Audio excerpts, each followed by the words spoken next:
Most people were never taught how money really works. We learned how to earn a paycheck, but not how to grow wealth, avoid debt, or stop living paycheck to paycheck.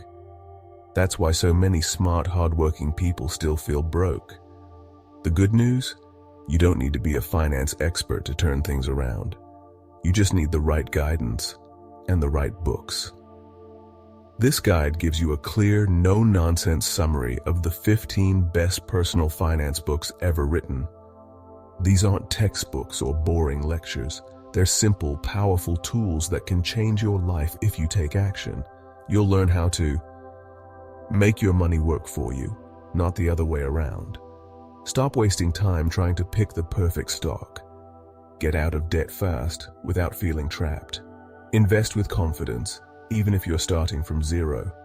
Build real wealth on any income. Retire early, live well, and do it on your terms. Each chapter in this guide covers one life-changing book, breaking it down into bite-sized ideas and easy takeaways.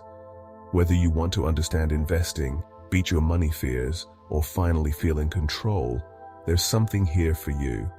Your financial freedom starts here. Ready? Let's go. Let's take a slow walk through one of the most powerful money lessons ever written. It starts with a boy with two fathers, one rich, one poor. This is the heart of Rich Dad, Poor Dad by Robert Kiyosaki, and it is the foundation of financial thinking for millions of people across the world. This book is not about complicated charts or equations. It is not about stock tips or real estate secrets. It is about something deeper, something that changes how we see the world. It is about mindset. Robert had two father figures. One was his biological father. The other was the father of his best friend. One was highly educated, with degrees and a steady government job.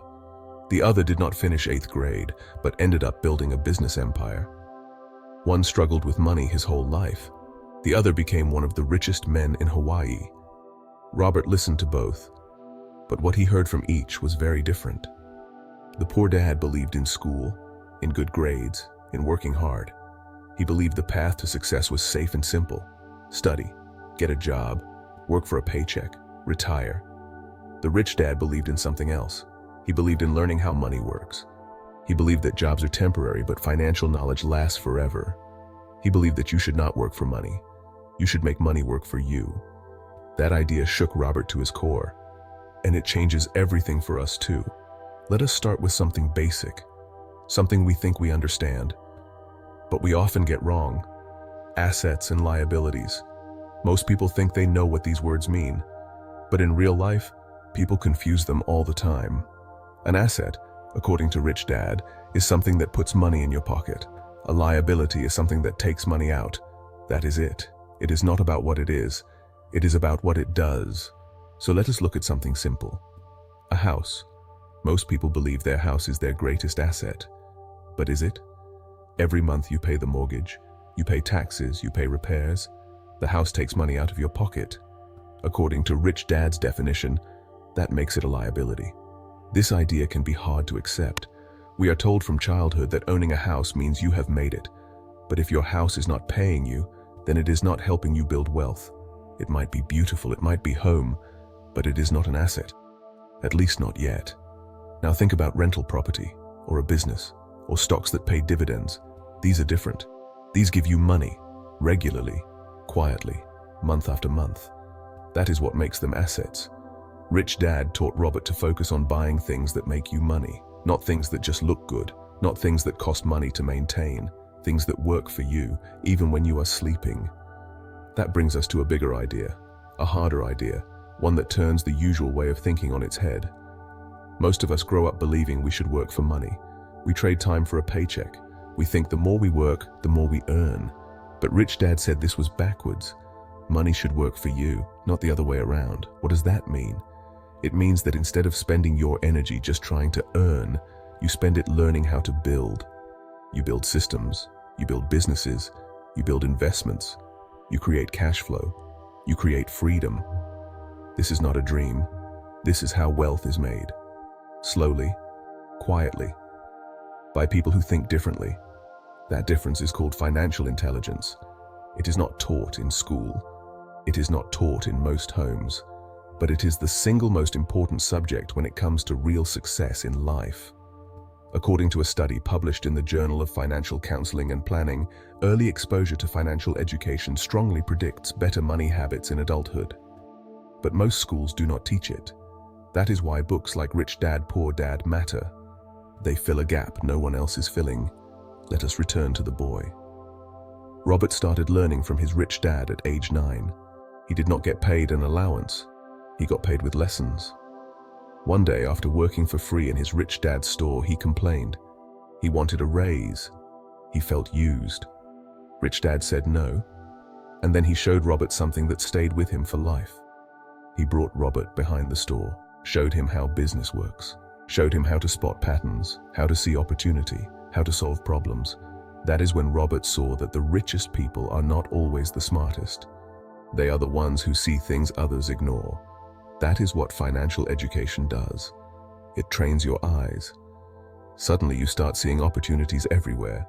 You walk past a house and wonder if it could be a rental. You notice a friend's side hustle and start asking questions. You hear about a business closing down and wonder what it would take to turn it around. You start thinking like an owner. And when that happens, you stop waiting for permission. You stop waiting for a boss to give you a raise. You stop waiting for the economy to get better. You start creating your own path. The shift in mindset is the true heart of this book. It is not about getting rich fast. It is not about tricks or gimmicks. It is about taking control, about asking better questions, about breaking free from the script you were handed. Poor Dad said play it safe. Rich Dad said take smart risks. Poor Dad said money is the root of all evil. Rich Dad said the lack of money is. Poor Dad said go to school and find a job. Rich Dad said build something of your own. You get to decide who to listen to. That is the power of choice. And that is where this story touches all of us. Because no matter where we are starting from, we all have that same choice.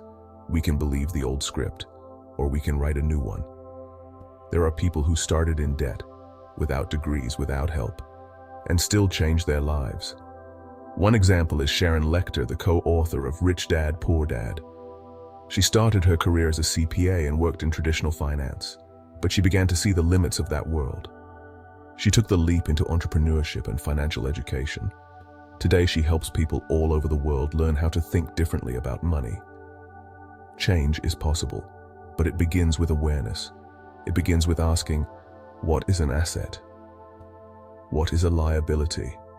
What am I spending money on? Is it helping me, or is it holding me back? Once you learn the basics, everything changes. You stop chasing money. You start building it. You stop asking, can I afford this? And you start asking, will this pay me? You stop being afraid of money. You start using it as a tool. That is why Rich Dad, Poor Dad is not just a book. It is a mindset. It is not about how much you make. It is about what you keep and what you do with it. A study from the National Bureau of Economic Research found that people with higher financial literacy are more likely to plan for retirement, invest in stocks, and accumulate wealth. It is not about IQ. It is about understanding how money moves. And most of all, it is about understanding yourself. Why do you spend what you spend? Why do you believe what you believe? Where did those beliefs come from? What if they are wrong? That is what this book asks you to explore. It is not easy. It goes against years of habits and fear. But once the light goes on, it is hard to turn it off. You start thinking differently. You stop seeing your job as your identity. You start seeing your time as your most valuable asset. You stop seeing money as something scarce. You start seeing it as something you can grow, slowly, steadily, deliberately. Not overnight, but over time. This is the foundation of financial thinking. It begins with a story. It grows with questions. It lasts with action. And you do not need to be rich to begin. You just need to begin. That is the message Robert Kiyosaki gave to a 9-year-old boy. And it is the message we all need to hear. Let us begin with a simple idea. Money is not just about numbers. It is not just math. It is mostly emotion. This is what The Psychology of Money by Morgan Housel is all about. It is not a book about how to pick stocks or how to save a certain percentage of your income. It is a book about how we think, how we feel, how our minds work when we deal with money, and often even smart people get it wrong. It might sound strange, but many intelligent, successful people make terrible money decisions. They earn well, they read the news, they understand the rules, but they still make the same mistakes over and over again. Why? Because money decisions are not made on spreadsheets. They are made at kitchen tables, in quiet moments, in stress, in fear, in excitement. They are made in real life. Let us start at the beginning, with your past, with your childhood. Every one of us grows up around money, but not everyone grows up the same way. Some people grew up seeing their parents fight about bills. Others saw money as something that was always there. Some saw it as a source of safety. Others saw it as a cause of stress. These early moments matter. They shape how we feel about saving, about risk, about spending. We carry those feelings with us into adulthood. According to a peer-reviewed study published in the Journal of Family and Economic Issues, early financial socialization, what we learn from parents and surroundings, is one of the strongest predictors of adult financial behavior. What your parents did, what they said, and even what they avoided talking about plays a role in what you do with money today. For example, if you grew up in a household where money was tight, you might feel anxious spending even when you have enough. If you grew up seeing your parents live beyond their means, you might follow the same path without even thinking. Morgan Housel explains this clearly. He says we all come to money with baggage. That baggage affects our choices, even when the facts tell us something different. This is why emotions beat logic almost every time. You can know the interest rate, you can know the return on investment, but when fear kicks in, it does not matter. Your brain shifts into protection mode, and that can lead to panic selling, overspending, or total inaction. There's a part of your brain called the amygdala. It processes fear. It does not understand spreadsheets. It understands danger. It makes you act fast. And when it comes to money, that can cause a lot of damage. One of the most famous case studies of this was during the financial crisis of 2008. People who had solid investments pulled all their money out of the market when prices dropped. They were afraid, and they missed the recovery. A study in the Review of Financial Studies found that retail investors who sold during the crash lost more long-term than those who stayed in. What made them sell? Not logic, fear. But fear does not always come from within. Sometimes it comes from the stories we hear. This brings us to the second idea in the book, the stories we tell ourselves. Everyone has a story about money. Sometimes we do not even know we are telling it. It just plays in the background. We tell ourselves that the market is too risky, that only rich people invest, that real estate is always safe, that cash is king, that credit cards are evil, or that we will always be broke. These are not facts. They are stories, and they guide our choices. Different people tell different stories, and one of the biggest reasons is the era they grew up in. Someone born in the 1950s might feel comfortable with pensions and savings accounts. Someone born in the 1980s saw the dot-com crash. Someone born in the 2000s saw their parents lose jobs during COVID. Each generation carries different financial scars and lessons. This affects how we see risk. A young person might think crypto is the future. An older person might think it is gambling. Neither is fully right or wrong. They just have different stories in their heads. That is why your friend's advice might not work for you. They are not you. They have a different background, different income, different fears, different dreams. Taking advice without understanding that difference can lead to trouble. And here is the danger. When we compare our lives to others, we start to feel behind. We see someone posting vacation photos or driving a new car, and we wonder what we are doing wrong. We feel pressure, we feel shame, we feel panic. But most of the time, we do not see the full picture. We do not see the debt behind the car, or the credit cards funding the trip, or the stress behind the smile. Morgan Housel reminds us that it is okay to live your own life. In fact, it is the only way to win. Personal finance is personal. What works for someone else may hurt you. Know your own story, know your own goals. And then remember this: time is your greatest tool. There is a simple rule in money. Getting rich quick is exciting. But getting rich slowly is how real wealth is built. The reason is something called compound interest. Albert Einstein once called it the eighth wonder of the world. It means your money earns money, and then that money earns more money, And the longer you let it grow, the faster it grows. Let us say you invest $100. It grows by 10% in 1 year. That gives you $110. In the second year, you earn 10% again, but this time it is not $10, it is 11. And the next year it is 12. Over time, this becomes a snowball, a very powerful one. But here is the catch. It only works if you leave it alone. It only works if you are patient. Most people are not. We want fast results. We check our accounts every day. We panic when prices drop. We chase trends, and we end up interrupting the magic of compound interest. Patience is not just a virtue, it is a strategy. That is why Husserl says time is your secret weapon, not knowledge, not connections, just time. And this brings us to the final part of the book, building better money habits. Good habits are boring, they are not flashy, they do not make headlines, but they work. The first step is to accept that you will make mistakes. You will overspend sometimes, you will miss an opportunity, you will fall for something that seemed like a good idea. That is okay. Forgive yourself, learn, keep going. The second step is to plan for the unexpected. Bad things will happen. Jobs will be lost, markets will fall, emergencies will come. Build a cushion, have savings. Not because you expect the worst, but because you know it is part of life. The third step is to focus on what you can control. You cannot control the market. You cannot control the economy. You cannot control what others do. But you can control how much you spend, how much you save, how much you invest, and how much you learn. In fact, financial literacy is something anyone can build. Studies from the Journal of Consumer Affairs show that even basic financial education can improve decision-making and reduce stress. Morgan Housel's book does not offer formulas. It offers wisdom. It teaches that luck matters, but behavior matters more. It teaches that money success is not about being smarter, it is about being calmer. It teaches that wealth is what you do not see. It is not the car, not the clothes. It is the money not spent, the patience held, the habits followed. And most of all, it teaches that enough is a powerful word. You do not need more to be happy, you just need enough.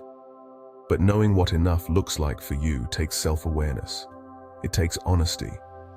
This book is a mirror. It does not tell you what to do. It asks you to look inward, to ask where your beliefs came from, to ask what kind of life you want, and to gently change course if needed. The truth is, you do not need to be perfect with money. You just need to be better than yesterday, little by little, day by day. That is the psychology of money. Let me tell you a story about a man who spent years trying to beat the stock market. He read the papers, he listened to the experts, he studied trends, he chased tips. But something was always off. Sometimes he made money. More often, he lost it. Until one day, he gave it all up. He stopped chasing. He stopped guessing. And instead, he bought the entire market. Not part of it, not pieces of it. The whole thing. That man is J.L. Collins. And The Simple Path to Wealth is the story of how he got there. This book is not flashy. It does not promise fast riches. It does not tell you to buy gold or flip houses or hunt for hot stocks. What it does is show you a path, a simple one, a calm one that anyone can walk. You do not need to be rich to start, you just need to start. Let us begin with a hard truth. The investment world wants you to feel confused. It wants you to believe that money is complicated, that you need experts, that you need complex strategies, that you need someone smarter to guide you, because if you believe that, you will pay them. That is how they make money. But J.L. Collins says the truth is the opposite. Simpler is better. Simple is not weak. Simple is powerful. Many peer-reviewed studies back this up. One published in the Journal of Finance found that most professional money managers fail to beat the market after fees. Another from Morningstar showed that low-cost index funds consistently outperform actively managed funds over the long term. So why are index funds so powerful? Because they are the market. Let us take a moment to explain this clearly.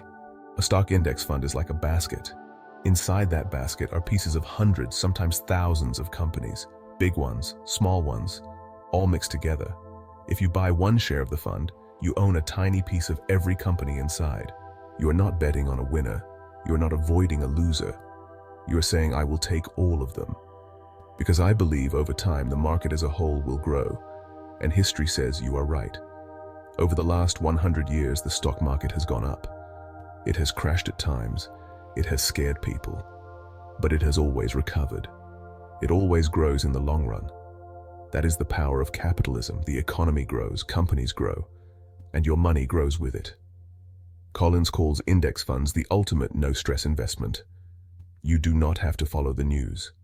You do not have to guess the next trend. You do not have to pick the next Apple or Amazon, because you already own them, and every other company too. It is peace of mind in a world full of noise, but this approach is not just about money, it is about freedom. Collins talks about something he calls FU money. At first, the name might sound harsh, but the meaning is powerful. It is not about being rude, it is about being free. FU money is the point where you no longer need a paycheck to live. It is when you have enough saved that you can walk away from a job if you want to. You can take a break. You can start something new. You can say no. It does not mean you stop working. It means you stop being trapped. That kind of freedom changes your life. You stop being afraid of layoffs. You stop staying in jobs you hate. You stop making decisions out of fear and start making them from strength. So how much do you need to reach that point? The math is simple. Multiply your annual expenses by 25. That number gives you a rough idea of what you need saved to be financially independent. If you spend $40,000 a year, you need about $1 million saved. That money, if invested in index funds, can give you enough growth and income to live on without running out. This is based on what researchers call the 4% rule, a widely studied idea that says you can safely withdraw 4% of your savings each year in retirement. The key is not just how much you earn, it is how much you save. That is what makes the difference. Collins says the path to wealth is simple, not easy, but simple. First, live below your means. Spend less than you earn. Always save the rest. Second, invest in low-cost index funds, ones that track the whole market.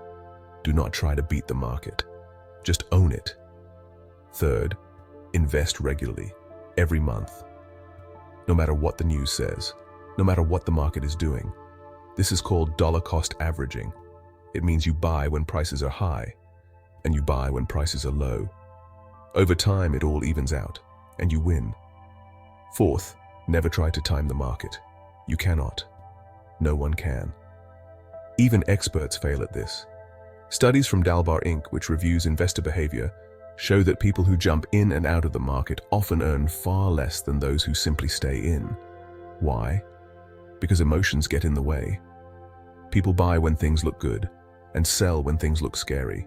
That is backwards, and it costs them dearly. The better path is to stay the course. Let your investments grow. Let time do the work. Let the market's natural rise carry you forward. It sounds too simple, but it works, over and over again. J.L. Collins did this. He built his wealth quietly, patiently, without stress. And now he spends his time traveling, writing, teaching others. He did not win the lottery, he followed a plan, and that plan can work for you too. There is one more part of this story worth sharing. Collins wrote this book as a letter to his daughter. He wanted her to understand money, not to chase it, but to control it, to respect it, to use it for freedom, not fear.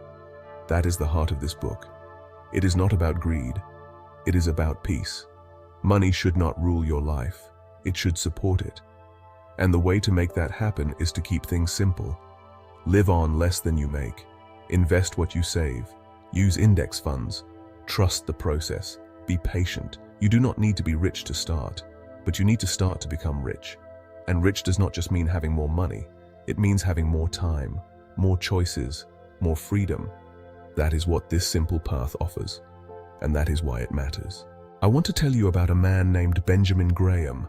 He lived a long time ago. He taught a young student named Warren Buffett. Buffett went on to become one of the richest people in the world. That story alone shows how strong Graham's ideas are. Graham wrote a book called The Intelligent Investor. He called it the Stock Market Bible. What he taught was simple, but it felt like secret power to those who listened. He said that when you buy stock, you are buying a piece of a real business, not a bet or a guess, a part of a company that makes things or offers services. That idea is the heart of value investing. Graham created it. Warren Buffett read that book at 19. He called it the best book on investing ever written. And the rules Graham shared still guide smart investors today. It all begins with the idea that when you buy stocks, you are not gambling. A gambler bets on chance. A value investor buys real companies with real buildings, workers, and profits. They study the company. They understand the numbers. They want to buy something solid, something that is worth more than its current price. That is what value investing means. And Graham is the grandfather of that idea. He said this: "Do not buy stocks just because they are going up. That is not investing. That is hoping. Instead, look at the company, look at its earnings, look at its history, and buy only if you are sure it is worth more than the price." That brings us to Mr. Market. Mr. Market is a character Graham invented. He is not real, but he helps us understand how the stock market behaves. Think of Mr. Market as your business partner. Every day he comes to your door and tells you what he thinks your business is worth. Some days he is excited. He says your business is worth a fortune. Other days he is scared. He offers you a very low price. The key lesson is this: you do not have to agree with Mr. Market, and you do not have to act every day. You can ignore him, and you should ignore him most of the time, because Mr. Market is emotional. He gets excited. He gets afraid. He overreacts. The truth is, real businesses do not change in value every minute. They grow slowly over time. Their value is based on what they earn, what they own, and how they perform year after year. When you understand this, you stop caring about short-term price changes. You stop panicking when prices drop, because you know that the value of the business hasn't disappeared. The price just fell because people got scared. And that is your opportunity. If a good company is trading for less than it's worth, you can buy it. That is where Graham introduces one of his most powerful ideas: the margin of safety. Think of the margin of safety like this. You are building a bridge. You expect the heaviest truck to weigh 10 tons. Do you build the bridge to hold just 10 tons? No, you build it to hold 15, just in case. It is the same with investing. You never want to pay full price for a stock, because life is uncertain. Companies face problems. Markets crash. So you buy with a margin of safety. You pay less than what the company is worth. That gives you room to be wrong. It gives you protection.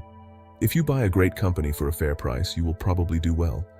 If you buy a good company at a cheap price, you give yourself a margin, and that margin is what keeps your money safe over time. Now let us talk about patience. Patience is not just a virtue. In investing, it is a strategy. Many people lose money not because they buy bad companies, but because they panic too soon. They sell in fear. They follow the crowd. But Graham taught the opposite. He taught people to stay calm, to ignore the noise, to wait. This is where long-term thinking becomes your secret strength. Graham believed in buying strong companies and holding them, letting time and growth do the work. He believed that the best investors are not those who predict the future. They are the ones who stay steady while everyone else is reacting to fear. He gave a few simple rules. First, always do your homework before you invest. Do not buy what you do not understand. Second, think long-term, not days, not weeks. Think in years. And third, stay calm when others panic. Often, the best deals appear when everyone else is running away.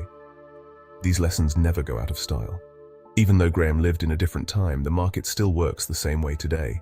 People still get scared, prices still swing, the future is still uncertain, and value is still hiding beneath the surface for those who know how to look.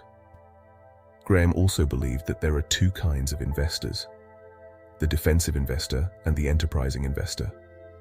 The defensive investor wants safety and simplicity. They want to grow their money with low effort, so they buy strong, stable companies. They avoid risk. They invest in index funds. They do not try to beat the market. They just want to grow with it. The enterprising investor is different.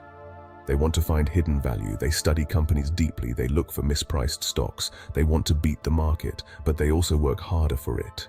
Both paths can work, but both require discipline. They require the ability to wait, to ignore emotions, to act based on facts, not fear. Many years after Graham wrote his book, studies confirmed his wisdom. Researchers found that most people who try to beat the market fail, even professionals.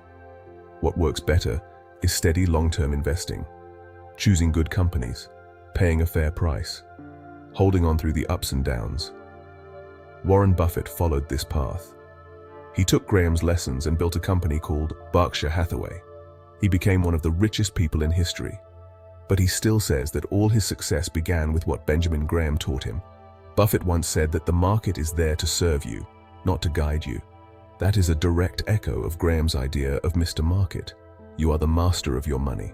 You decide when to act, you decide what to own, and you do that with calm and care. In the end, Graham gave the world something far more important than stock tips. He gave us a way to think, a way to act, a way to stay grounded when everyone else is chasing the next big thing. He taught that investing is not about brains, it is about behavior. It is about knowing what something is worth, paying less, and waiting. That is the science of smart investing. It does not come from fancy charts. It comes from deep understanding, from discipline, from patience. And it begins with a simple truth. You are not buying stock. You are buying a business. Treat it with respect. Buy it only if it makes sense. Hold it as long as the value is real. And let time do the rest. Money is not just about numbers. It is about feelings. It is about how we wake up in the morning, how we feel when we swipe a card, how we sleep at night. For most people, money brings stress, but it does not have to be that way. Ramit Sethi, in I Will Teach You to Be Rich, does not promise fast wealth. He promises peace. He offers a plan that feels light, not heavy. A plan built for real people, people who eat out, people who forget passwords, people who do not want to check spreadsheets every night.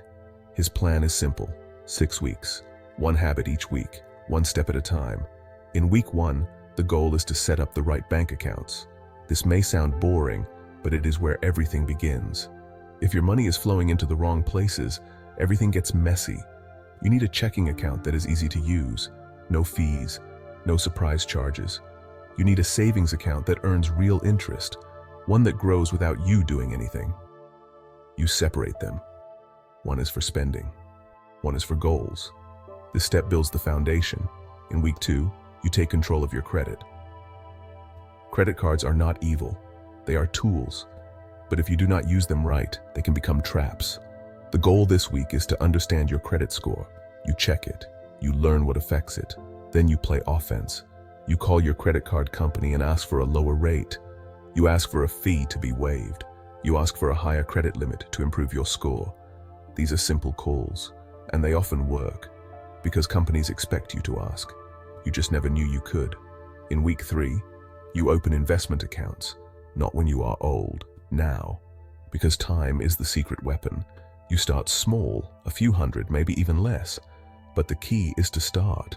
You open a Roth IRA or a 401k if your job offers one. You choose a simple target date fund or a low-cost index fund. You do not try to pick stocks. You are not chasing trends. You are building a system that runs without your constant attention. You link your paycheck. You automate contributions. And then you step back. By the end of 3 weeks, something powerful has started. Your money has direction. You have not changed everything. You have not become a financial genius, but you have built a strong frame, one that will hold up for years. But managing money is not just about accounts, it is about how you spend. That brings us to week 4. Here is where most people get stuck.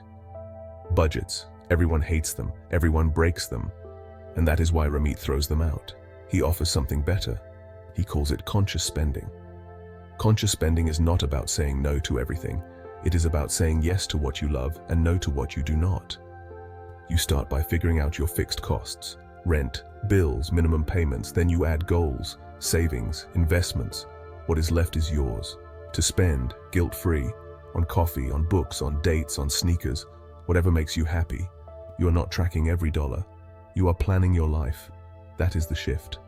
Conscious spending works because it honors your joy. It is not punishment, it is permission. Week 5 is where everything changes. You automate. This is the part that makes your system stick. You set your paycheck to flow into your checking account. Then a few days later, your bank sends money to savings, then to your investments, then to bills, all without you touching it. Why does this work? Because willpower fades. We forget. We delay. But when things are automatic, they happen whether we feel motivated or not. Studies have shown this over and over. People who automate their savings put away more. People who automate their bills miss fewer payments. People who automate their investments build more wealth over time. Automation turns good intentions into real results. And now, week 6, you learn to negotiate. This may feel scary, but negotiation is not about being pushy. It is about being prepared and calm. You learn to call your cable company and ask for a lower rate. You learn how to call your cell provider and ask for a better deal. You use short, polite scripts, and they work. These companies would rather keep you than lose you. More than that, you learn to ask for more at work, a raise, a promotion, a new title. You learn how to prepare for that ask, how to list your wins, how to show your value. You do not wait to be noticed, you speak up with confidence. This is where money stops being passive. This is where you grow it by knowing your worth. 6 weeks. That is it. Not magic, just motion, not pressure, just progress. And after 6 weeks, you may feel something you have not felt before. Control. You are not guessing anymore. You are not hoping it all works out. You are moving with purpose. Now let us pause for a moment. Let us talk about the research. Why does this plan work? Because it is built on how people really behave. Not how we wish they behaved, not the ideal version, the real version. Most people do not stick to strict budgets. They feel restricted. They give up. That is why the conscious spending plan works better. A study in the Journal of Consumer Research found that people who spend with purpose feel more in control and report higher satisfaction. Guilt-free spending is not dangerous. It is healthy when planned. Most people delay investing because they think they need a lot of money. But the truth is, the earlier you start, the more you earn because of compound growth. Compound growth means your money earns money. And then that money earns more. $1 invested today is worth more than $10 invested 10 years from now. And most people do not save enough because they rely on willpower. But studies on behavioral economics show that people save more when it happens automatically. They do not even notice the money is gone, and because they do not feel the loss, they keep the habit going. This plan works because it is built around those truths. And now, a quick story. One of Ramit's readers was a teacher. She lived in a small apartment. She never thought she could build wealth, but she followed the 6-week plan. She opened the right accounts. She automated her money.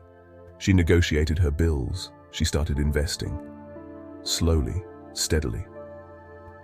Over 5 years, her net worth grew by over $50,000. Not because she earned more, but because she organized her money. This is the quiet magic of systems. They do not require you to be brilliant. They just need you to act once and let them run. This book does not tell you to skip lattes. It does not tell you to stop buying what you love. It tells you to decide what you love and cut the rest. It tells you that your life matters more than any budget, that your values should lead your plan, that your system should make life easier, not harder. By the end of 6 weeks, you have something that most people never find: peace. You have a clear picture of where your money goes. You have a system that saves and invests for you. You have spending money for joy. You have the tools to grow your income. You are not rich because of luck. You are rich because you built it. That is what this book teaches. Not just numbers, but confidence. 6 weeks, 6 small steps, and a lifetime of control. There was a time when success seemed like a dream. People reached for it but often fell short. Then Think and Grow Rich arrived. It changed the game. It showed that wealth begins in the mind, and that our thoughts shape our future.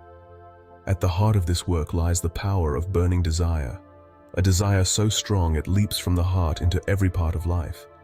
Hill tells us that wanting something badly can make it happen. It is not about hope. It is not about wishful thinking. It is about fire.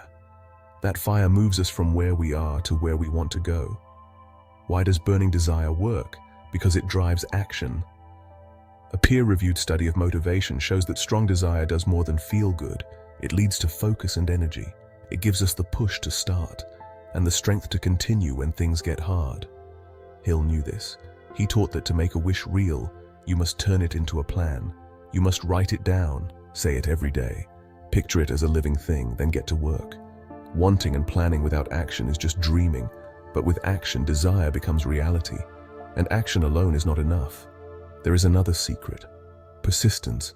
Many people give up too soon. They stumble once, they see a hurdle, they walk away. Hill says that cannot happen. You must keep going. That is the hard truth people miss. Scientific research confirms it. Studies on perseverance show that people who keep trying after failure achieve more than those who quit early. Hill called failures stepping stones. They are lessons in disguise. Then comes the mastermind principle. This is the magic of two or more minds working as one. Hill noticed that great success stories often include groups of thinkers meeting regularly. These groups questioned each other, supported each other, held each other accountable. They were not lonely geniuses. They were connected minds. Modern peer-reviewed studies call these networks peer mentoring or mastermind groups. They find that small groups of people working together can help each member grow faster. These groups offer feedback. They bring new eyes. They break isolation. They give you allies when problems feel overwhelming. That is the gift of the mastermind. One mind alone can only see so much. Two or more minds can see further. They create a third mind. This shared brain becomes wiser and stronger than each member alone. Hill wrote that this makes doors open that would stay closed otherwise. Hill then outlined 13 steps to riches. These are more than words. They are a system, a way of living, of thinking, of acting. They start with desire, then faith, then planning, then action. Each step builds on the last. He said thoughts become things. Our mind is not separate from our life. What we think and believe shapes our world. That is backed by science. Studies on achievement motivation show that people with strong belief in their ability achieve more than those who doubt. Hill taught that belief must be backed by action. Positive thought without work is empty. But when belief meets effort, powerful things happen. When it meets persistence, it becomes unstoppable. Failure is not the opposite of success. It is part of it. Hill called it a stepping stone. Each failure carries a lesson, a clue that lights the way forward. A peer group can help you see these lessons. That is why the mastermind matters so much. The final part is timeless wisdom for modern times. Hill wrote these words many decades ago, but his principles still work. Want with fire, believe with conviction, plan with detail, act with discipline, persist no matter what. Surround yourself with support. Keep learning from mistakes, build your purpose. That is wisdom, that is power. To program your mind for wealth, Hill suggests daily routines. He calls them auto-suggestion. Simple phrases you say to yourself, written down, felt in your heart, said with faith. This programs your mind. It rewires your beliefs.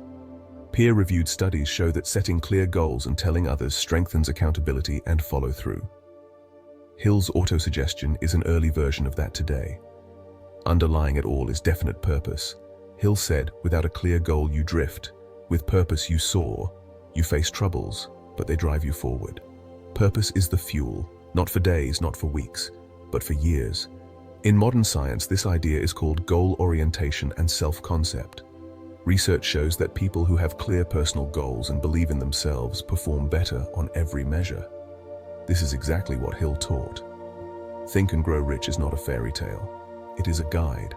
It does not promise easy wins.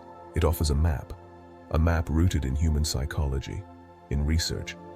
In truth, imagine someone who always wanted to help others. They wrote it down, they planned courses, they found mentors, they joined a mastermind group of like minds. They failed, but they kept going.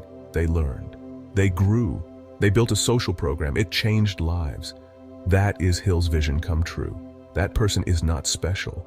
We all can be that person if we want it, if we plan it, if we act on it, if we persist, if we connect, if we learn from failure, if our thoughts guide our deeds, if we have purpose. That is the gift of Think and Grow Rich secrets. Not simple tactics, not quick hacks, but a way of thinking, of living, of building a life that matters. And it works across time, across fields, across lives, because it is rooted in who we are. Thinking creatures, dreaming creatures, acting creatures, building creatures. Burning desire lights the flame, mastermind fuels the fire. 13 steps build the bridge, timeless wisdom keeps us steady. Think and Grow Rich is a gift not of gold, but of human potential, of how ideas become reality, of how people become giants of purpose. The journey begins with your mind, with your will, with your choice, your thought, your plan, your action, your persistence, your circle, your learning, your purpose. That is the path. That is the secret. That is how thoughts truly become things, and how we grow rich, not just in money, but in life. Babylon was once the richest city on earth. 4,000 years ago it stood proud.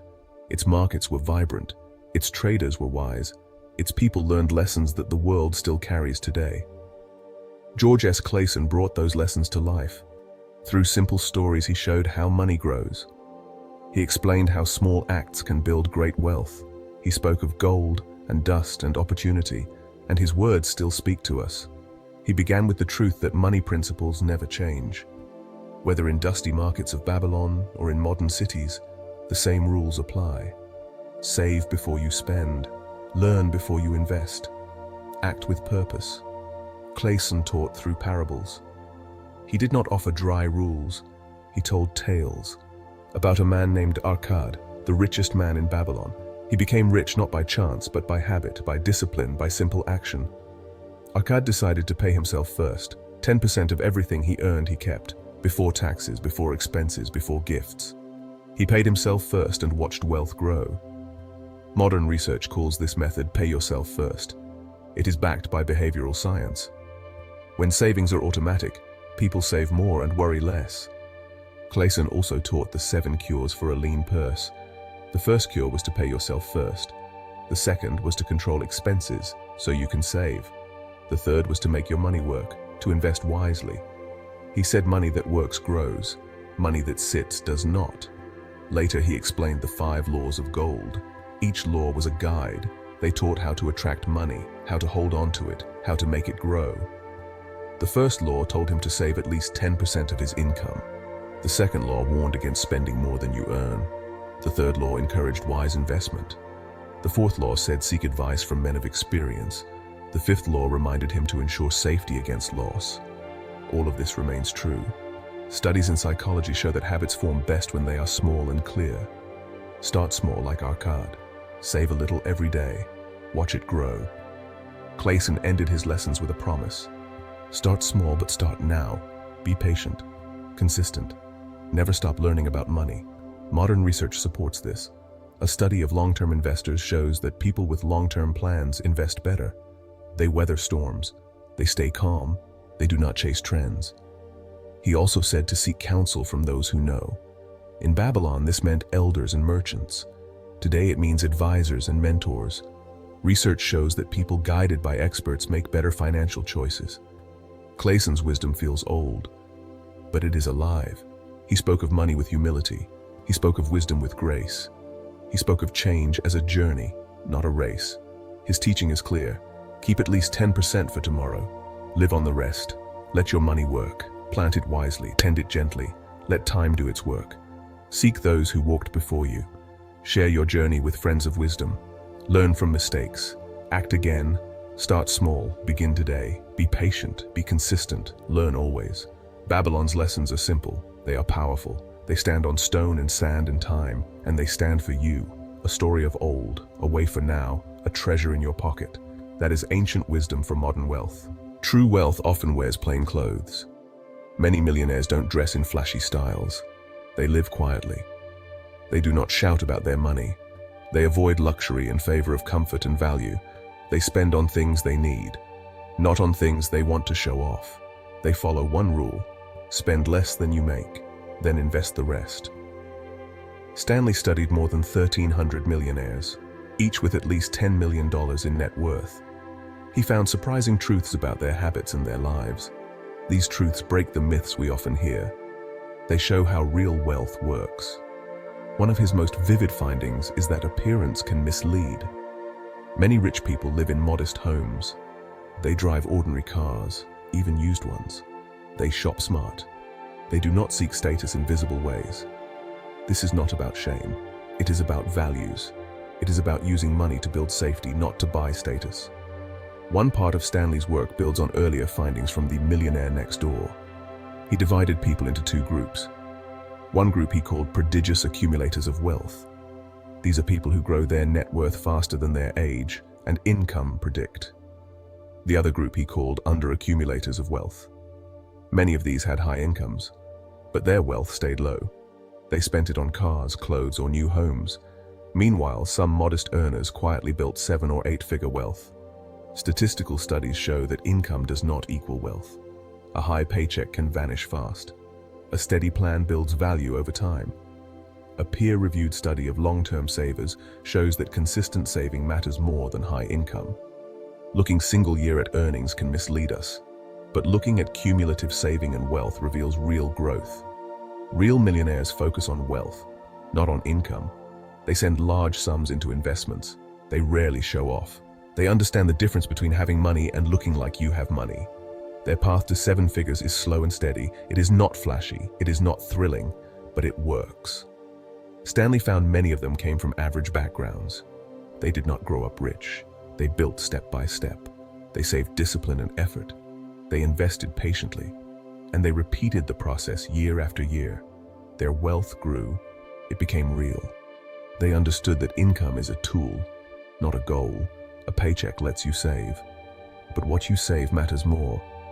They watched expenses quietly. They did not fuss over small pleasures. They did not chase new toys. They redirected that money into investments. Stocks, bonds, real estate, businesses, each helped build wealth, step by step. One of the strongest lessons Stanley shared is that real millionaires buy used cars and keep them for years. He found that nearly a quarter of millionaires drive older cars. When they buy new cars, they still run them long after others trade them in. They care about value, not image. A peer-verified survey from Stanley's team showed these drivers spend far less on cars than average households. They invest that money. They build assets. They also live in modest homes, not mansions in exclusive areas. They choose value and safety. They avoid loans they do not need. They use their homes as living spaces, not as status symbols. But they do spend on experiences. They travel. They enjoy meals out. They invest in time with loved ones. They do not spend on material trinkets.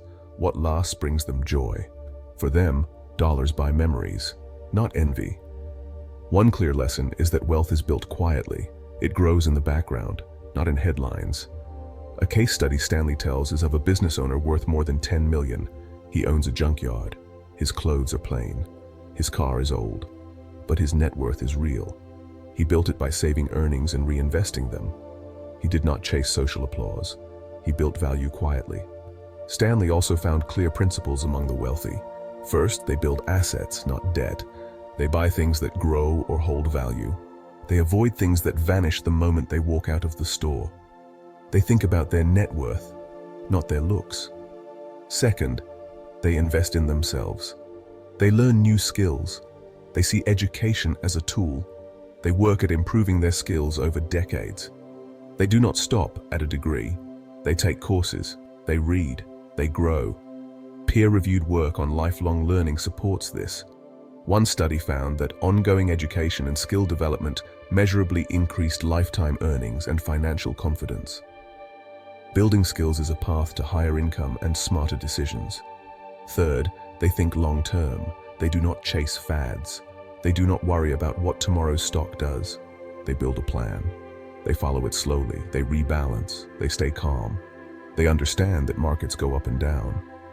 But over decades, they go up. A study of long-term investors found that consistent investing outperforms trading in the long run. Habits matter more than perfect timing.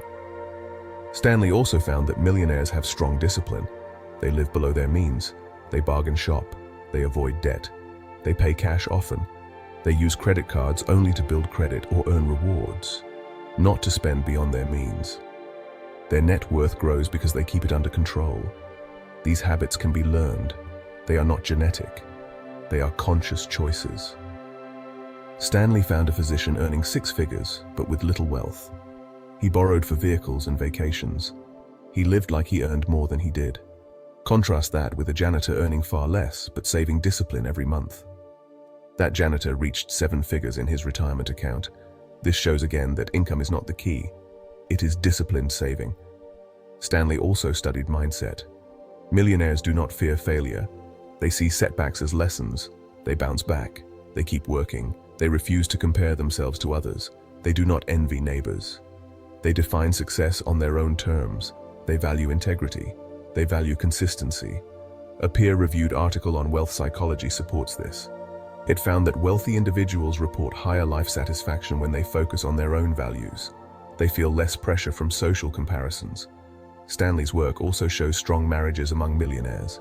They support each other, they share goals, they speak kindly about money, they make plans together, they do not hide spending. This harmony builds confidence and long-term wealth. In short, these are the truths from the millionaire mind. Real millionaires often live modestly, drive ordinary cars, spend on experiences, save consistently, invest in themselves, avoid debt, live on less than they earn, build assets, think long-term, handle failure with calm, build support with loved ones. These truths are powerful. They show that wealth is simple, but not always easy. It requires discipline and resistance to showy temptations. It requires patience and belief in slow growth. It requires clear plans and habits built over time. We can all learn this. We can choose to live like a prodigious accumulator. We can set savings goals, open investment accounts, avoid status traps. We can drive reliable cars. We can invest in ourselves. We can plan marriages that support shared financial goals. We can face failure with grace. We can define success not by what we own, but by what we build. Thousands have done this. Millionaires in hidden corners, business owners, teachers, tradespeople, nurses. They built quietly, they build still. Stanley taught us these lessons. He recorded the whispers of real wealth. He showed us how money grows in silence, in discipline, in purpose. This is the Millionaire Mind revealed. A guide to wealth not by show, but by substance, not by noise, but by calm, not by flash, but by strength built over time. The rich mind is not glamorous. It is steady, it is humble, it is wealthy, because real wealth was built there. Your life energy has a cost. Every hour you work, you trade a piece of your life. This is the core of your money or your life. Written by Vicky Robin, it teaches that money is never free. It costs time, time spent earning it, time not spent living. Most of us never ask what our hours cost. We earn by the hour or by the month. But we rarely stop to see how much life each dollar really costs. Studies show that working too many hours can reduce our life satisfaction. In Europe, reducing work hours has been linked to higher happiness and better health. People felt better when they chose fewer work hours. They felt less stress both mentally and physically. This tells us something powerful. Work more and we may earn more, but we might lose peace. We might lose ourselves. Behind the scenes, there are hidden costs. When we work more, we spend more. Commuting eats time, stress drags sleep, meals get rushed, weekends disappear. We chase money and miss moments. That is why trading time for money can feel like a bad deal. We win dollars, but lose hours. We trade living for earning. Robin calls for a deep question. What if time were more precious than money? What if we calculated the true cost of living? This is where her 9-step program begins. Step 1 is tracking every penny. It sounds tedious, but it reveals truth. We cannot change what we do not see. A study of how people track money found that our emotions shape our habits. But tracking brings awareness. We learn where the big leaks are: coffee, apps, subscriptions. If we stop guessing and start seeing, we take control. Step 2 is calculating our real hourly wage. This is key. Think of your take-home pay. Divide by hours worked, but don't stop there. Subtract commuting, work clothes, lunches out, stress. The true wage might be much lower. When you see that your coffee costs $1 earned with 2 hours of life energy, you pause. Robin's program continues. Step 3 asks us to evaluate spending against values. We ask, does this align with what I want my life to be? Buying things feels good today, but feelings fade. Experiences, relationships, meaning, they last. We learn not to buy distractions. We learn to buy what matters. We continue through all 9 steps to financial independence, but these first 3 change everything. They shift view. They turn us from spenders to thinkers. Then we meet the concept of the enough point. This is a turning point in the book. We ask, how much money do I actually need? Not what the world says, not what my neighbor shows off. I need what gets me enough.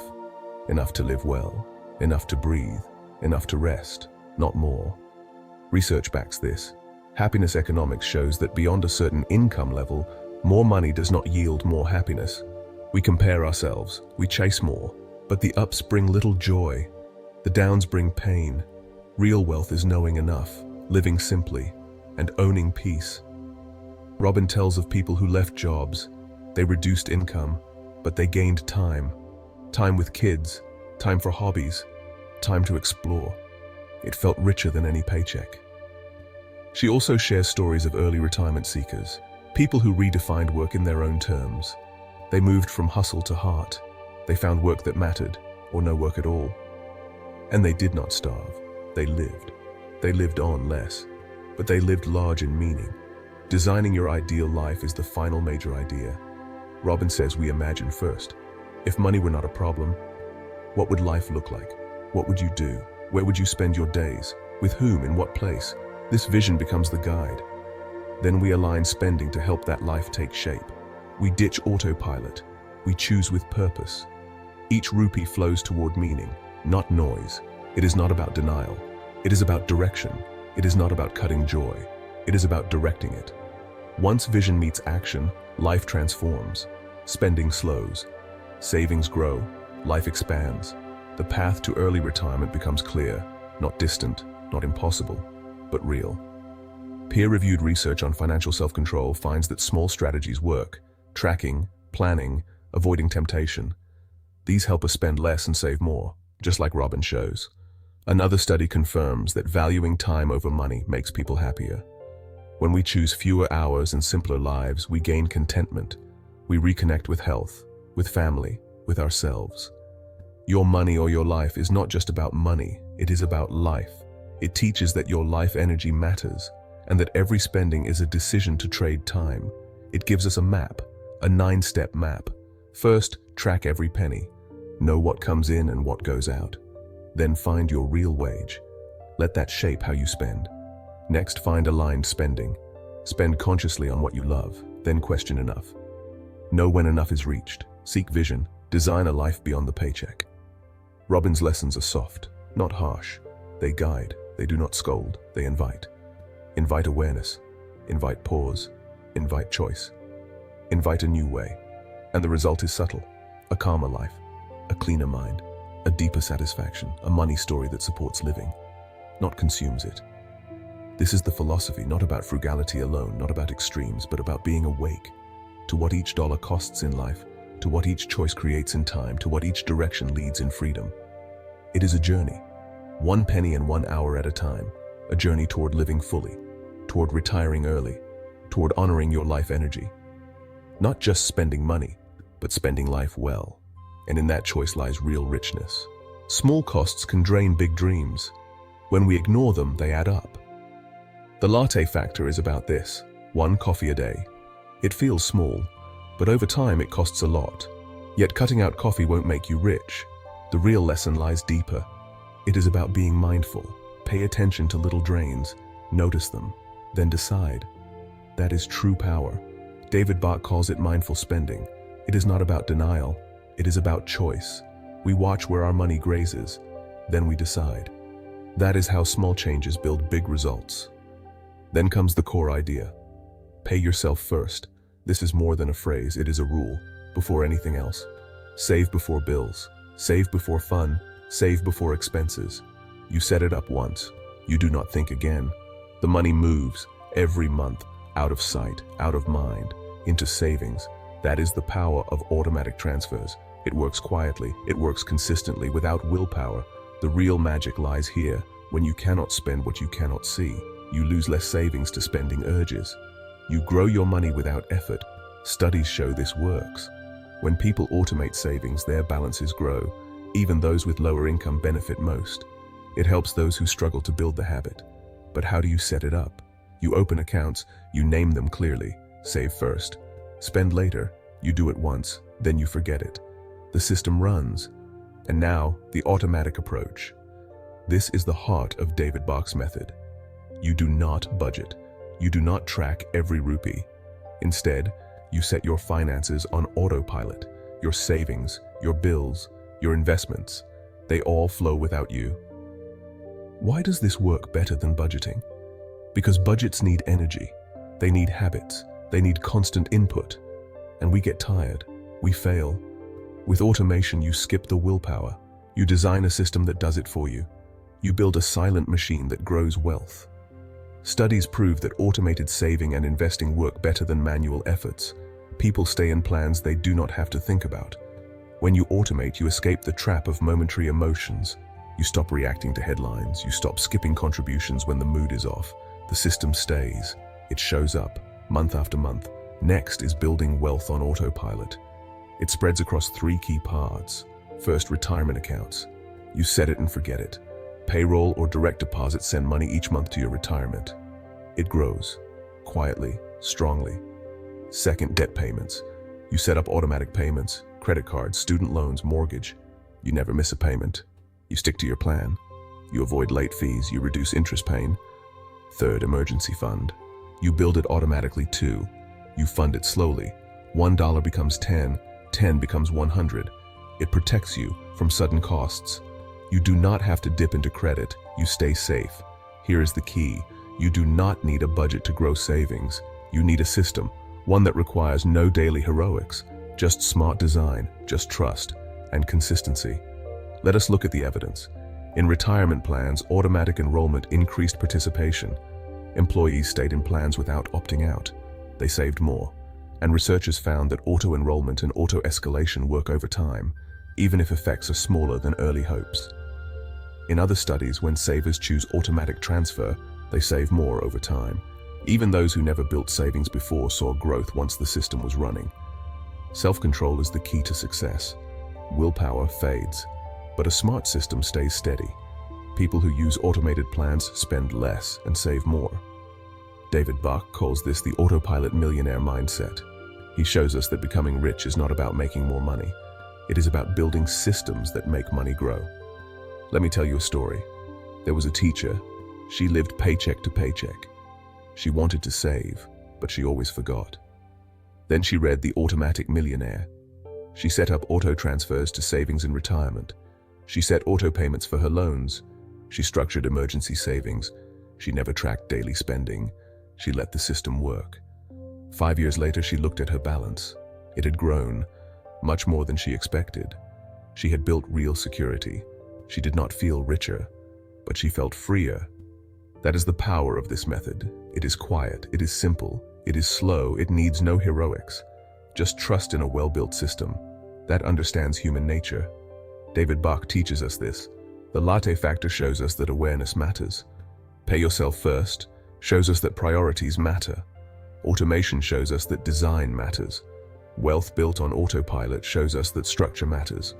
All of it together becomes a life lived with choice, with security, with freedom. This book is not about sacrifice. It is about alignment. Align your life to your values. Align your actions with your needs. Align your money with your future self. You do not need to be rich to start. You need to start to become rich. The system works. Every month your money decides. Every month your system grows, and one day you look back. You see how far you have come, without pain, without struggle, without constant energy. That is the automatic millionaire system, a great dream powered by human insight and gentle design.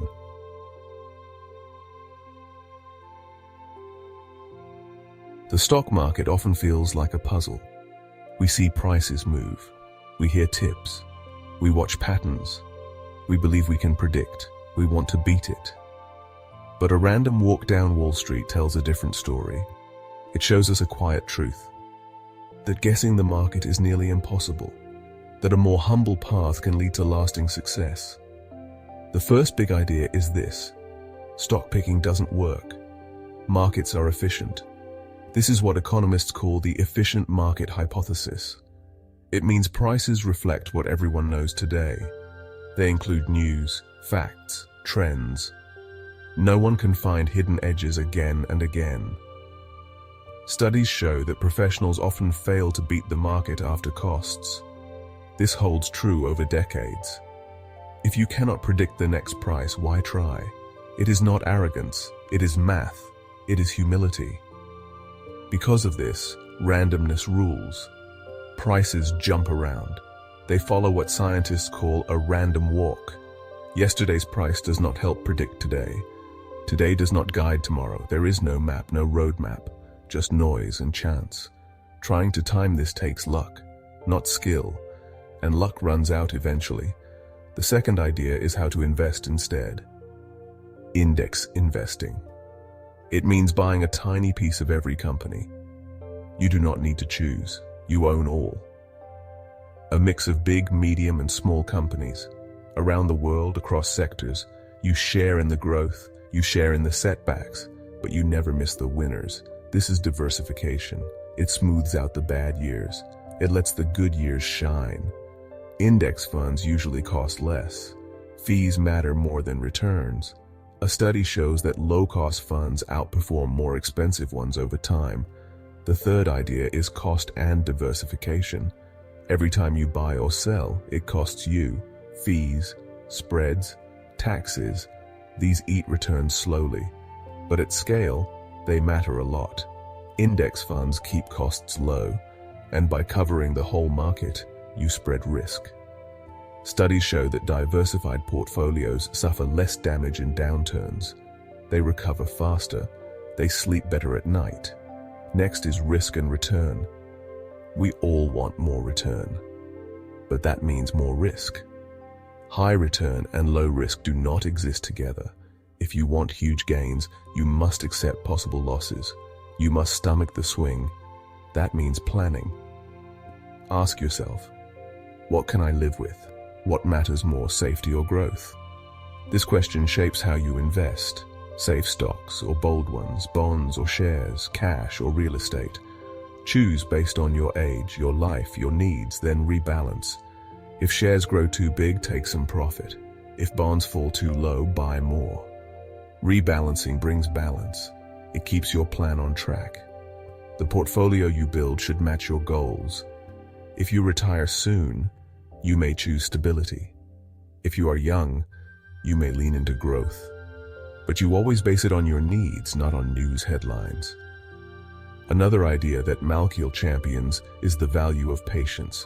Not timing the market, but time in the market.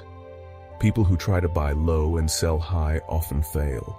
They follow emotions, they chase headlines, they miss the rebounds. Instead, the winning path is simple. Buy and hold. Let time do the work. Volatility can be painful, but over years markets tend to rise. History shows that long-term investors earn steadily more. Then comes dollar cost averaging. This is not magic. It is steady investing. You invest the same amount every month. You buy more when prices are low. You buy less when they are high. You smooth out ups and downs. Some studies show that dollar cost averaging reduces short-term risk. It is not always the highest return, but it helps people stay in the game. It calms nerves. What really locks in success is consistency. No one can predict the next crash or rally, but everyone can commit to investing regularly. This builds wealth quietly and surely. It avoids regret. It keeps fear at bay, and it builds a habit. A bond with your future. The final strategy is staying the course. The world offers many ideas, new funds, new sectors, new tips. Avoid the noise. Stick with your plan. Invest regularly. Rebalance now and then. Ignore the headlines. Ignore the fear. Let your plan run. This is wisdom. This is calm. Random Walk offers a compass, not a treasure map. It tells us to respect our limits. It asks us to accept uncertainty. It guides us towards steady habits. It shows that we cannot outsmart the crowd, but we can join the crowd. We can ride with it and end up farther than we ever expected. This book's truth is humble, but powerful. It is not exciting, but it is freeing. It shifts us from guesswork to planning, from stress to trust, from chaos to calm, from hope to steady growth. That is the random walk theory. It is not magic. It is math. It is history. It is human. And it works for quiet lives, for people who dream of more time, more control, more peace, no symbols needed, no promises, just soft truth and smart action. Debt is a heavy burden. It drains more than money. It drains hope. It steals peace. Dave Ramsey knows this. He offers a path out. His path is sure. He calls it the Total Money Makeover. It's made up of 7 baby steps. Each one is simple, but together they change lives. The first step looks small. Save $1,000. This is your starter emergency fund. It is small enough to feel possible. It is big enough to block small shocks. Like an extra car oil change or a broken phone screen, these costs do not derail you. They do not send you deeper into debt. Small shock, small fund. That is the idea. Step 2 is dramatic. It uses momentum. He calls it the debt snowball. You list all debts except your house. Then you pay only the smallest debt. You pay minimums on all the others, and you attack that small one with everything you have. When it is gone, you move to the next smallest.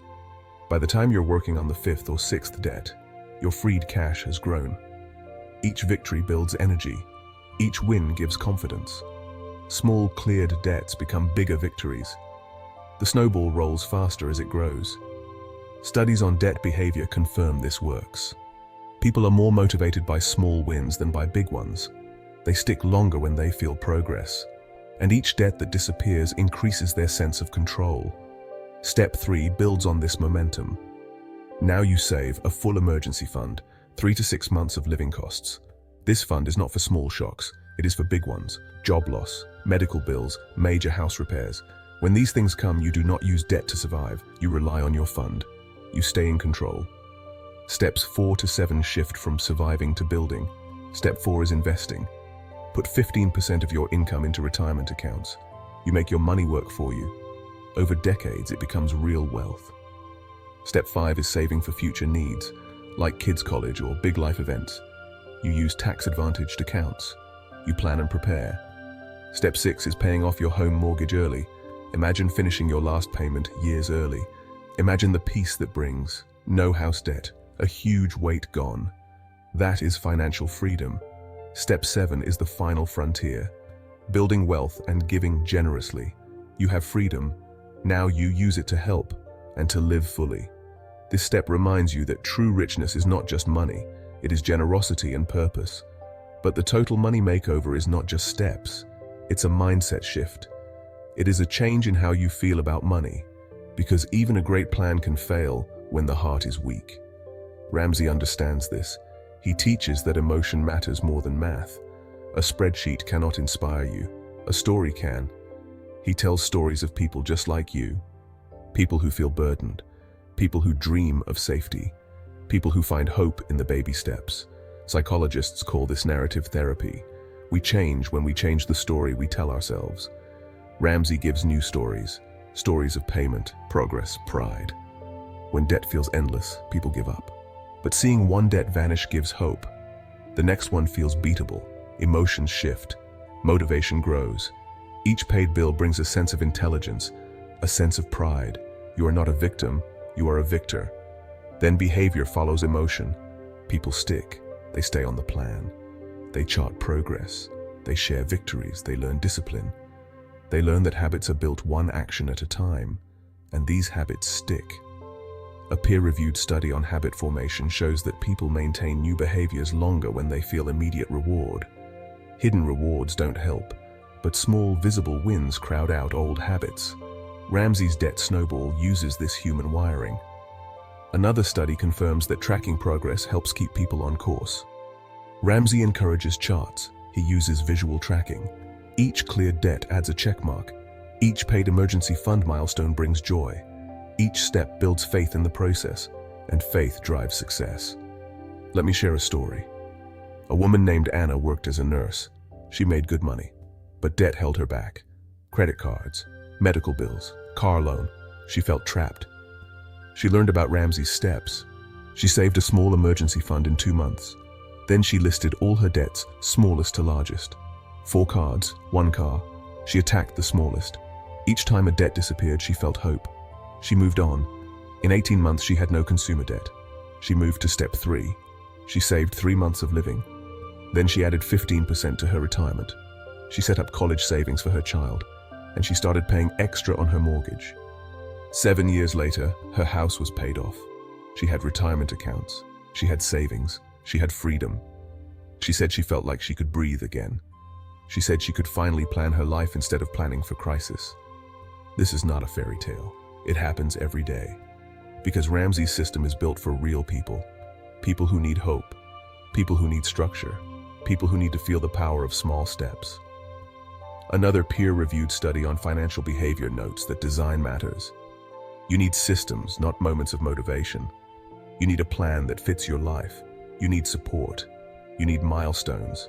These keep you on track. Ramsey offers all this. Simple rules, a clear path, emotional support, stories, tools, community. It works because people need all of that, not just advice, they need design. The Total Money Makeover is not easy, but it is simple. It asks for discipline. It asks for sacrifice. It asks for refusing the desire to keep up with others. It asks for saying no now so you can say yes later. But the reward is deep. Freedom from worry. Freedom to live without a paycheck. Freedom to build. Freedom to give. Freedom to breathe. It taps into our instincts, our need for safety, our need for respect, our need to build something bigger than ourselves. That is why it matters. Because money is not about money alone, it is about our lives. And when we master money, we master life. Our first thoughts shape our world. As a child, we learn how the world works. We pick up beliefs about money without choice. Our parents talk, our friends tease. Our world reflects ideas about wealth. Some of these ideas stay with us. Some keep us poor. These are our money blueprints. Iker explains that a money blueprint is a pattern placed in us early. It sets our limits. It tells us how rich we can become. If our blueprint says money is bad, we avoid it. If it says money is scarce, we stress over every rupee.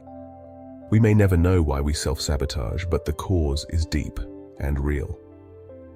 Peer-reviewed research on childhood beliefs shows that early messages guide adult money habits. This is known as financial socialization. It affects saving, investing, and spending. But the blueprint can change. We can reprogram. Iker says we do it by noticing beliefs that block us. We question them. We replace them with better beliefs. With practice, we build new internal patterns. We grow a money blueprint that supports our goals. It is not wishful thinking. It is real work, and it works. Then come the wealth files. 17 shifts in how rich people think. Iker lists them, like how rich people think big, poor think small.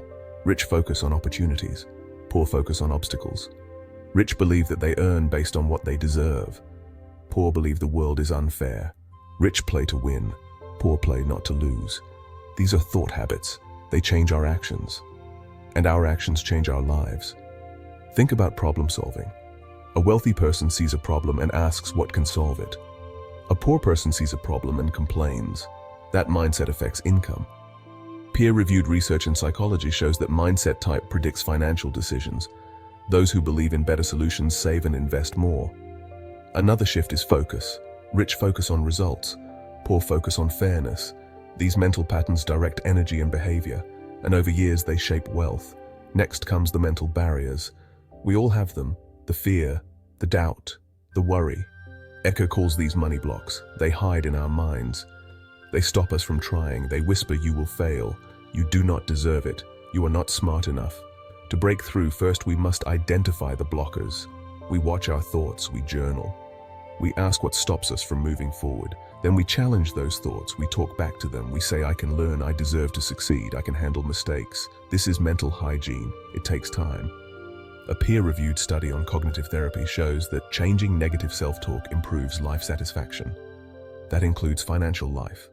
We also practice positive self-talk. We replace doubt with belief. Over time, our inner dialogue becomes a source of strength. It becomes a guide. It inspires action.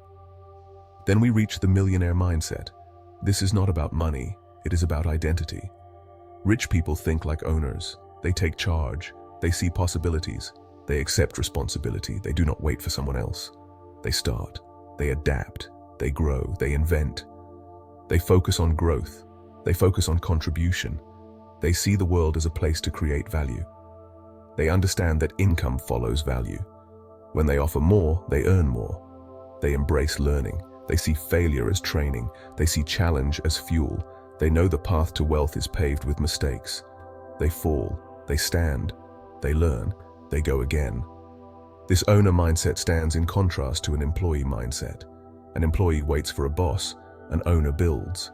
An owner sees risk as stepping stone. An employee sees risk as threat. Finally, responsibility matters. Millionaire minds own their results. They do not blame others. They do not hide. When things go wrong, they ask how they can improve. They learn from experience. They take action. They stay humble. They follow through.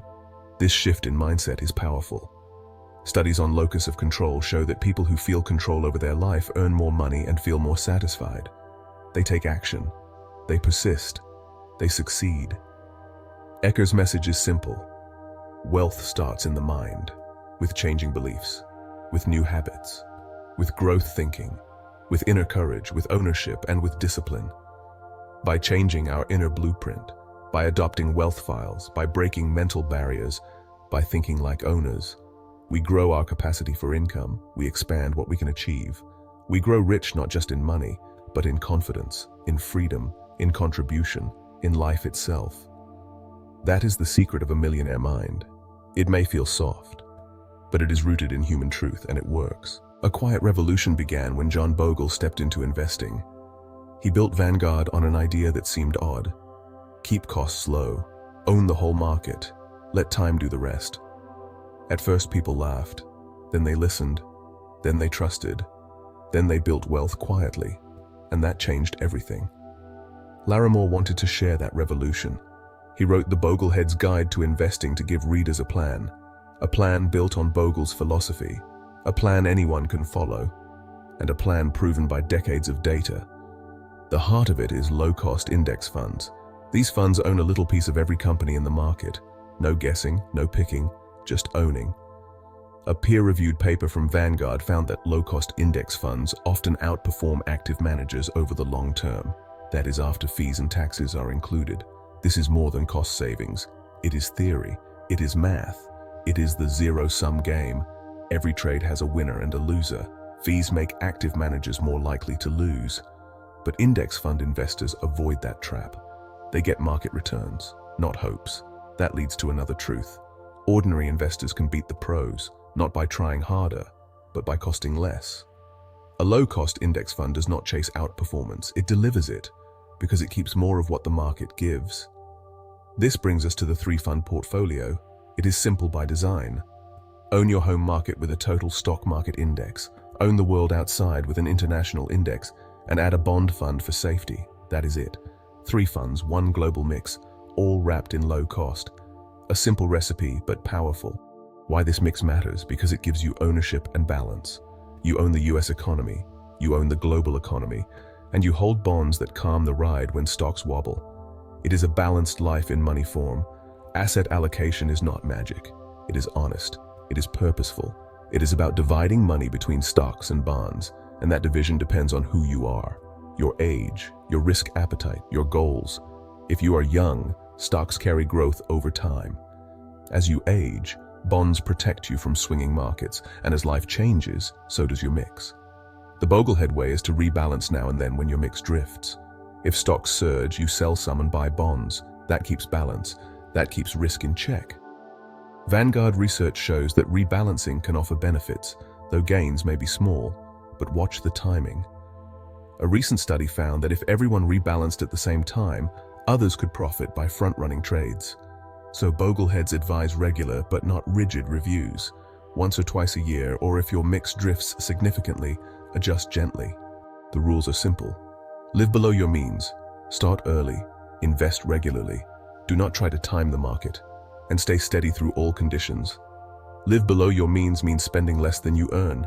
It demands honesty, it demands discipline, but it opens space for saving and investing. Start early means time is on your side. Compound growth thrives on long horizons. Every month you start is another month your money works. Invest regularly means keep buying no matter what. Prices fall, prices rise, you keep going. You avoid emotion, you build steadily. Never time the market means avoid chasing headlines, avoid hype, avoid panic. Does it work? Yes. A long-term index investor beats the scattershot trader over decades. Stay the course through all conditions means do not abandon ship when storms hit. Do not jump back in when the seas look calm. Maintain your mix, rebalance gently, hold firm. A peer-reviewed report shows that low-cost index plus discipline is the best bet for most investors. Let us meet 2 imaginary investors. One tries to beat the market. He moves in and out. He buys high on hype. He sells low on fear. He pays fees. He pays taxes. He loses more than he earns. The second investor chooses 3 funds. He sets a plan. He checks once a year. He rebalances when needed. He saves patience. He saves money. He stays steady. At the end, he has more, and he has more peace. That peace is as valuable as returns. It means sleep. It means space. It means freedom. Larimore and the Bogleheads show that investing need not be complex. It can be calm. It can be steady. It can be kind to your heart and your wallet. 4 ideas shape the guide. 1. Follow Bogle's philosophy. 2. Keep it simple with 3 funds. 3. Balance and rebalance in time. 4. Follow simple habits. Spend less, start early, invest often, stay steady. These simple truths are not wishful. They are backed by decades of research. They are peer-reviewed. They are proven. Not by a few lucky stories, but by whole markets. This is a guide not for the lucky few. It is for the ordinary person. The person who values clarity. The person who values calm. The person who wants to grow wealth without stress. You do not need to be rich to start. You just need to start. Buy your first fund, then another, then a bond fund. Then wait a while, then check, then rebalance, then wait again, and hold. Over years this builds. You watch balances grow, you watch risk drop, you watch time become your friend. That is the Bogleheads guide. A quiet path, a steady path, a path open to everyone, simple, honest, proven, yours. Money advice can feel scattered. Every expert has their own path. One book tells you to save, another to invest, another to plan. But underneath it all, the same truths emerge. This guide takes those truths and weaves them into one soft, clear path. A path that anyone can walk. A path that honors where you are and where you want to go. All great money books speak a common language. They talk about spending less than we earn. They teach us to invest the difference. They remind us that time and consistency are more powerful than fancy strategies. They ask us to build safety first before chasing risk. And most of all, they point to one thing as our strongest tool: time. Simple always wins. Complexity breeds confusion. A study in financial planning shows that people who follow clear, simple rules stick longer and feel less stress. Simplicity creates space to breathe. Simplicity lets us follow through. Complex plans collapse under real life. That is why bringing all lessons together matters. You can choose just one clear plan, one you understand, one you trust. Then you can build your own plan. A plan that starts with where you are. A plan that grows with your life. So how do you build that plan? First, spend less than you earn. The line between wealth and worry is hidden in your spending, not your income. A peer-reviewed study of household budgets found that saving rate predicts long-term wealth more than income level. Even high earners often struggle because they spend what they make. If spending is more than earnings, there is no savings. There is no future wealth. So the first rule is to live below your means. It is not about sacrifice, it is about choice. It is about freedom. Next, invest the difference. Money that sits idle loses to inflation. Money that moves into low-cost index funds gains. Research shows that index investing, with low fees and broad markets, beats most attempts to pick stocks over time. This is because you capture the whole market's growth, not just one part. The best path is easy to access. It costs little, it has history, and it does not require daily monitoring or chasing trends. Consistency matters more than perfect timing. A single investment is nothing. A monthly habit becomes a mountain over decades. One study shows that people who invest regularly without watching the market earn more and worry less. This is because time and compounding do the heavy lifting. Time smooths out the ups and downs. It makes growth predictable over long periods. Before investing, build an emergency fund. This is a safety net. 3 to 6 months of basic costs. It protects you from surprise events, job loss, car trouble, medical bills. A peer-reviewed analysis finds that families with emergency savings report less stress and handle financial shocks with less disruption. You sleep better, you plan better, you live better. Next, eliminate high-interest debt. Credit cards, payday loans, and unsecured personal debt are traps. They eat money fast. They grow faster than most investments. You cannot grow and shrink debt at the same time. You must choose. And choosing to clear those debts frees up money and your mind. Then you invest for the long term. Retirement, long-term care, your children's future. Let your money grow over decades. You keep contributing. You keep reinvesting gains. You let the market grow with you. Then protect your wealth with insurance. This includes health, life, disability, and home or renter's insurance. Insurance is not spending. It is defense. Research shows that people with adequate insurance experience less financial devastation after emergencies. It keeps your plan intact when life shakes your world. The plan so far is clear. Spend less than earn, save a small emergency fund, clear high-cost debts, invest for the long term, protect the plan with insurance. That is the foundation. That is common sense. From here, your own guide unfolds. How much you spend, what you save, where you invest. It reflects your life, your goals, your values. If you want simplicity, stick to the basics. If you want more, choose one book to explore. Maybe the Bogleheads Guide to deepen your investing, or the Millionaire Mind to rewire your thinking, or Rich Dad, Poor Dad to shift your view on money. But do not juggle too many. One book at a time, one idea at a time, then act today, not next week. Next week is a year from now in disguise. Small steps now matter more than big promises later. Try the first step. Save 50 or 100 rupees tomorrow. Do it again next day and the one after. These become habits. These build foundations. Progress is not perfection. No one follows a plan perfectly. Life happens. What counts is that you do not give up. You stand up again. You keep going. You learn. You adjust. A peer-reviewed study on habit building shows that consistent small action, even imperfect, yields more success than chasing perfection with no momentum. Time is your greatest friend. It gives small efforts the chance to grow. It gives compounding the chance to work its magic. It gives knowledge the chance to deepen. It gives life the chance to unfold. Time is the slow gift that builds hope into reality. When you combine simplicity, consistency, and time, you get something powerful. You get financial strength, you get options, you get calm, you get freedom. That is the plan. One built on common sense, one shaped by your life, one that grows with time. So start now. Save a bit, clear a bit, invest a bit. Protect what you build. Read one book, learn one idea, take one step. Today, you do not need to be perfect. You need to begin. And over time, you will look behind and marvel, not only at how much you have grown, but how much peace you have gathered, how much control you have regained, how much life you have reclaimed. That is the common sense guide to wealth, and it is written in your own story. Your journey to financial freedom brings you here, to a calm place where the path is seen. You have walked through pages, lessons, ideas. Now you gather the common thread. Every powerful money book speaks in one voice. Spend less than you earn. Save what remains. Invest wisely. Keep it simple. Do it often. Do it long. That's the pattern. That's where wealth grows. Peer-reviewed studies echo this truth.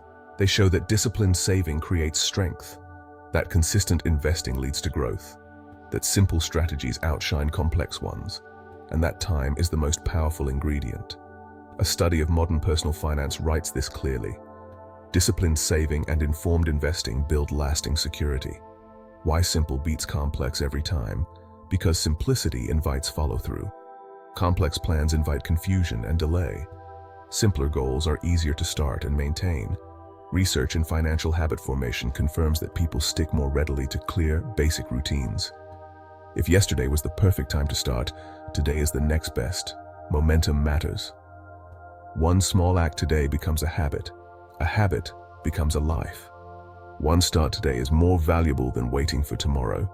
Start with a plan that feels right for you. It might be saving a little each month. It might be investing in a low-cost fund. It might be reducing a debt over time. Pick the approach you understand, the one you will do. That is your guide. Measure your small wins. Celebrate them. They build faith in your path. They build momentum. Stay the course.